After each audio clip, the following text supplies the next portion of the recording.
চলুন আজ আমরা সূরা আল কাসাসের পেছনের ঐতিহাসিক প্রেক্ষাপট আর অসাধারণ ঐশ্বরিক পরিকল্পনার গল্পটা একটু বিশ্লেষণ করি। ঠিক আছে, মূল কথায় আসি। কিভাবে ২০০০ বছরের পুরনো এক মিশরীয় রহস্য প্রাচীন আরবদের সমস্ত সন্দেহের জবাব দিয়েছিল? আমাদের আজকের এই পুরো বিশ্লেষণটি কিন্তু সরাসরি দ্য কুরআন প্রজেক্টের অসাধারণ অনুবাদ থেকে নেওয়া। মক্কায় কুরাইশদের ভয়াবহ নির্যাতনের ঠিক সেই চরম দুঃসময়ে এই সূরা আল কাসাস অবতীর্ণ হয়েছিল।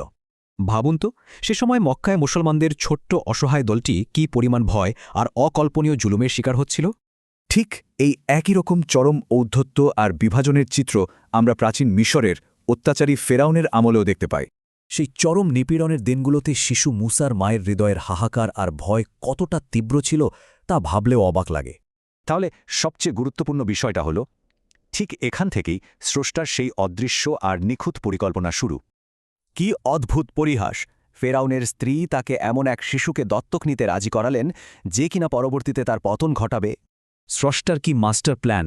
যে শিশুটি ফেরাউনের রাজত্ব গুড়িয়ে দেবে তাকে খোদ ফেরাউনের প্রাসাদেই পরম যত্নে বড় করা হল।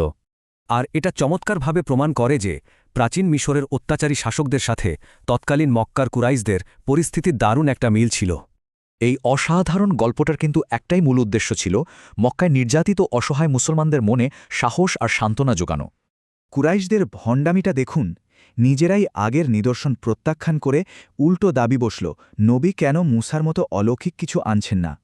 একজন নিরক্ষর নবীর মুখে এমন প্রাচীন ঘটনার নিখুঁত বর্ণনাই তো তার নবুয়াতের সবচেয়ে বড় অকাট্য প্রমাণ, তাই না? সবশেষে একটু ভাবুন, স্রষ্টা যদি পরাক্রমশালী সাম্রাজ্যকে ভেতর থেকেই ঘুরিয়ে দিতে পারেন, তবে তার সেই অদৃশ্য ইচ্ছাকে কে আটকাবে?